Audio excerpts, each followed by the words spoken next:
kahit dingding, mga may sira na, yung po doon dingding. Hi guys, ay sira-sira. Sir Rewel Lipat, thank you sa yung sponsor.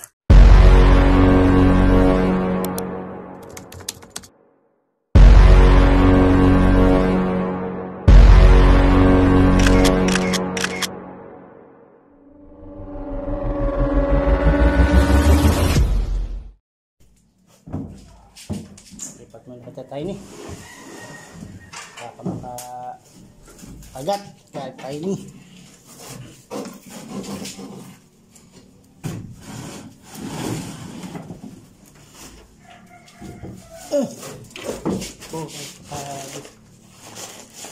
Pagdalang maray, di ka magtakas, boy.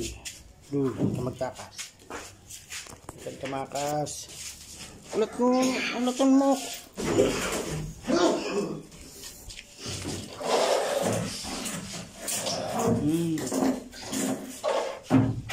Ginagawa pa yung house, kaya huwag kang tumakas.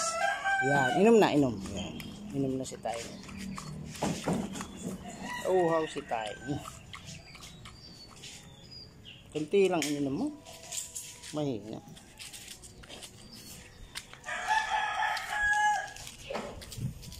Dito ka na lang. Ginagawa pa. Marami kang ginagawa.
Ito na po yung for today's natin video, yung ating ginagawang forma para po sa stair, slab stair.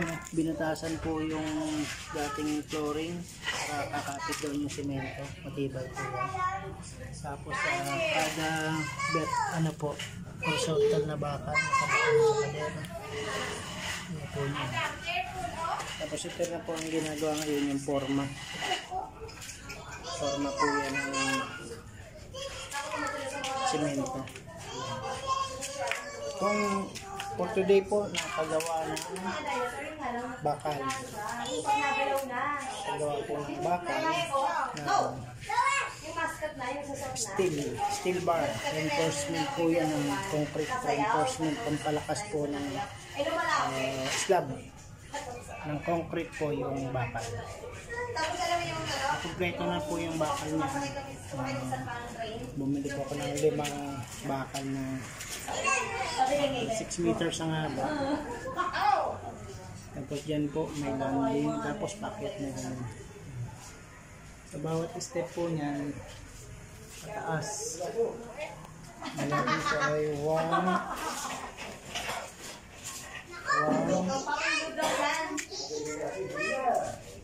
3, 4. Tapos pataas naman ay 1, 2, 3, 4, 5, 6, 7, 8, 9, 10, 11 pa. 11 pa napitak.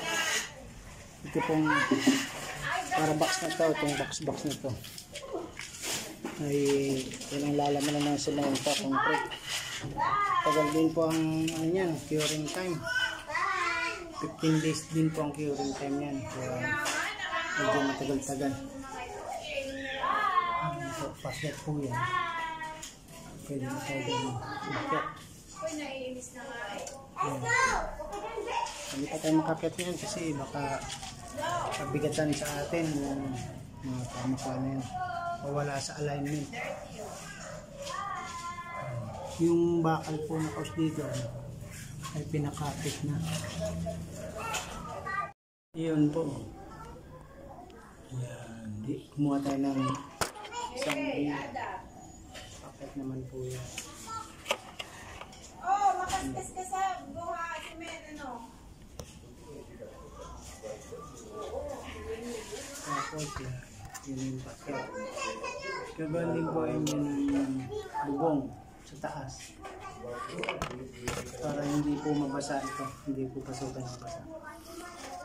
Okay. Ayan po muna tayo ngayon. Wala po muna tayo masyadong video. Medyo matagal-tagal din po yung ginawa ngayon. 8 oras din.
Ulog ba? Ah. Lakso. Uran-uran. Tugla na ang ulan. Dami ang ulan. Tila na.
Bakit wala na? Wala na siguro itong storage. Halo muna tayo sa mga.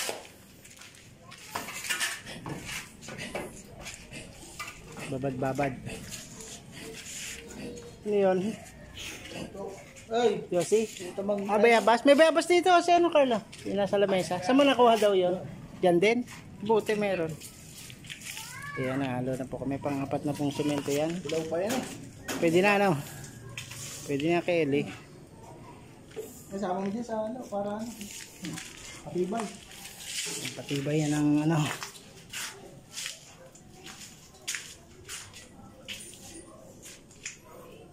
Guhit.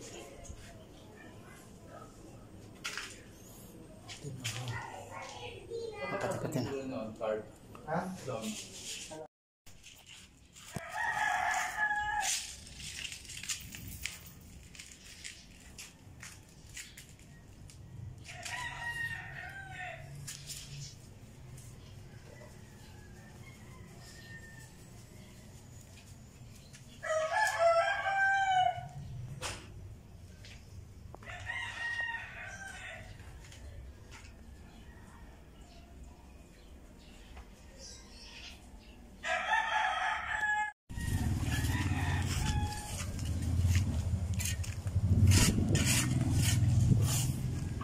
po, medyo matigas na. Pangalawang araw yung buhos. Medyo matigas na po. Tapos nilagyan natin ng stopper ng tubig ito. So, ito po yung bali niya. Dito. So matigas na po yan. Pwede nang tuntungan ng tao. Pero hindi pa po pwedeng tanggalin ang tukod. Baka po kasi mag-crack. Tao pa lang po yung pwedeng sumampa. Kasi may mga tukod pa yan. So lalim dito. Dito may tukod pa yung patas na yan. Nakahangin yan dahil nakatali. So yan po yun. Hindi pa po yan pwedeng tanggalin. Yan po ang ating update sa ating paghahalog.